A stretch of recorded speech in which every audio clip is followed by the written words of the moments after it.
Hi everyone welcome back. ನೀವು ನೋಡ್ತಿದ್ದಾರೆ intelligent ಗುರು YouTube channel. SLC result ಅಪ್ಡೇಟ್ಗೆ ಸ್ವಾಗತ. ಸಾಕಷ್ಟು ವಿದ್ಯಾರ್ಥಿಗಳು SLC ಫಲಿತಾಂಶಕ್ಕೆ ವೇಟ್ ಮಾಡ್ತಿದ್ದಾರೆ. ರಿಸಲ್ಟ್ ಯಾವಾಗ ಬರುತ್ತೆ, ಲೇಟೆಸ್ಟ್ ಮಾಹಿತಿಗಳು ಏನು ತಿಳಿಸ್ಕೊಡ್ತೀವಿ. ದಯವಿಟ್ಟು ಚಾನಲ್ಗೆ ಸಬ್ಸ್ಕ್ರೈಬ್ ಆಗಿ. PUC ರಿಸಲ್ಟ್ ಆಲ್ರೆಡಿ ಆದಷ್ಟು ಬೇಕಾದ್ರೆ ಅನೌನ್ಸ್ಮೆಂಟ್ ಕೂಡ ಮಾಡಿದ್ರು. ಇನ್ನು ಕೇವಲ 10 ದಿನಗಳಲ್ಲಿ ನಿಮಗೆ SLC ಫಲಿತಾಂಶ ಕೂಡ ಅನೌನ್ಸ್ಮೆಂಟ್ ಕೂಡ ಮಾಡ್ತಾರೆ ಅಂತೇಳಿ ಮೂಲಗಳ ಮಾಹಿತಿ ಬರ್ತಾ ಇದೆ. ಅಂದಾಜು ಏಪ್ರಿಲ್ 24ರಂದು ನಿಮಗೆ SLC ಪರೀಕ್ಷೆ 1 SLC ಏನು ಪರೀಕ್ಷೆ 1 ಕೂಡ ಇರೋದು ಫಲಿತಾಂಶ ಬಂದ್ಬಿಟ್ಟು ಏಪ್ರಿಲ್ 24 ಒಂದು ನಿಮಗೆ ಅನೌನ್ಸ್ಮೆಂಟ್ ಕೂಡ ಮಾಡ್ತಾರೆ ಅಂತ ಹೇಳಿ ಮಾಹಿತಿ ಕೂಡ ಬಂದಿದೆ. ಈ ವರ್ಷ ಸುಮಾರು 8.65 ಲ್ಯಾಕ್ ವಿದ್ಯಾರ್ಥಿಗಳು ಕೂಡ ಪರೀಕ್ಷೆ ಕೂಡ ಬರೆದಿದ್ದೀರಾ, ನೋಂದಣಿ ಕೂಡ ಮಾಡ್ಕೊಂಡಿದ್ದೀರಾ. ಫಲಿತಾಂಶಕ್ಕಾಗಿ ಆಲ್ರೆಡಿ ನಿಮಗೆ ಫಲಿತಾಂಶದ ಬಗ್ಗೆ ಮಾಹಿತಿ ಕೂಡ ಕೊಟ್ಟಿದ್ರು.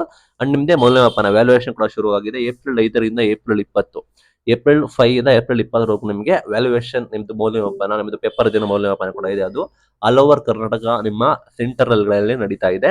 ವ್ಯಾಲ್ಯೂಯೇಷನ್ 20ಕ್ಕೆ ಎಂಡ್ ಆದ್ರೆ ನಿಮಗೆ ಇನ್ನ 4 ದಿನಗಳ ಪ್ರೊಸೆಸ್ ಕಂಪ್ಲೀಟ್ ಕೂಡ ಮಾಡಿದ್ರೆ ಅಂದಾಜು ನಿಮಗೆ ಮೂಲಗಳ ಪ್ರಕಾರ ಏಪ್ರಿಲ್ 24ರಂದು ನಿಮಗೆ ರಿಸಲ್ಟ್ ಅನೌನ್ಸ್ಮೆಂಟ್ ಕೂಡ ಮಾಡ್ತಾರೆ. ದಯವಿಟ್ಟು ಚಾನಲ್ ಸಬ್ಸ್ಕ್ರೈಬ್ ಆಗಿರೋ, ನಾವು ನಿಮಗೆ ರೆಗ್ಯುಲರ್ ಅಪ್ಡೇಟ್ ನ ಕೊಡ್ತೀವಿ. Thank you.